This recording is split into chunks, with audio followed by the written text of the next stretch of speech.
என்ன இவருக்கு திடீர்னு பாசம் நம்ம முதலமைச்சர் மேலே அப்படின்னு போது தெரிஞ்சு போச்சு. அப்போது இதுக்கு முன்னாடி பல்லு படாமல் பார்த்துக்க அப்படின்னு சொன்ன அண்ணாமலை இப்போ பல்லு பட்டதுக்கு அப்புறமா நான் தவறாக சொல்லலை, அது அவரு சொல்லியிருக்காரு, அதை திருப்பி சொல்கிறேன், அவ்வளோதான், வேறு ஒன்றும் கிடையாது. அது இதுக்கு முன்னாடி பல்லு படாமல் இருந்திருக்கு, அதனால் இப்போ பல்லு பட்டுருச்சு, நல்லா பல்லு பட்டு எல்லாம் ஆயிடுச்சு, சரிங்களா? அதனால் இப்போ பார்த்தீங்கன்னாக்கா அப்படியே விசுவாச மழையை பொழிகிறாப்புல நம்ம அண்ணாமலை.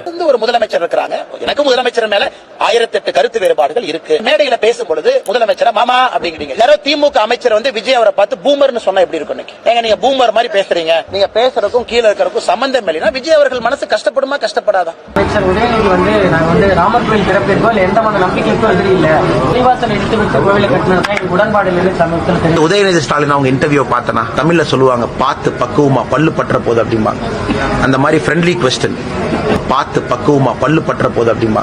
பார்த்து பக்குவமா பல்லு பற்ற போது அப்படிமா. இல்ல எதுக்குடா உங்களுக்கு இந்த மானங்கெட்ட பொழப்பு?